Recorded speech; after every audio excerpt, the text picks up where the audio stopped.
Tak volám sa Monika Šagátová, študujem na Vysokej škole muzických umení a pochádzam z malej dedinky od Nitry. Konkrétne? Jelenec. Tak malé postavičky v divadlách, v divadle národnom, Slovenskom národnom divadle a to je všetko, dá sa povedať. Bol to môj sen od malička. Tak som si išla za tým a vyšlo to.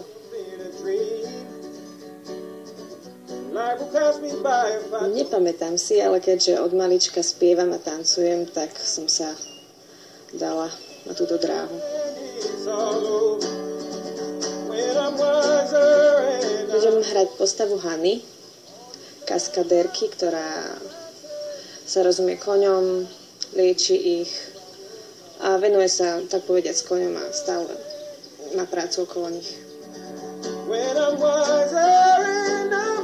Áno, jazdím od 8 rokov, privedli ma k tomu moji rodičia. Ja sa venujem koňom skôr rekreačne, takže nesúťažila som, ani som sa profesionálne nevenovala koňom.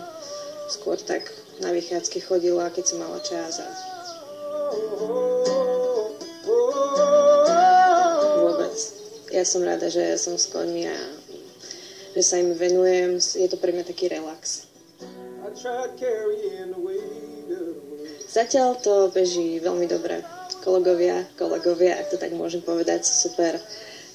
Veľmi mi držia palce a je to taká príjemná atmosféra.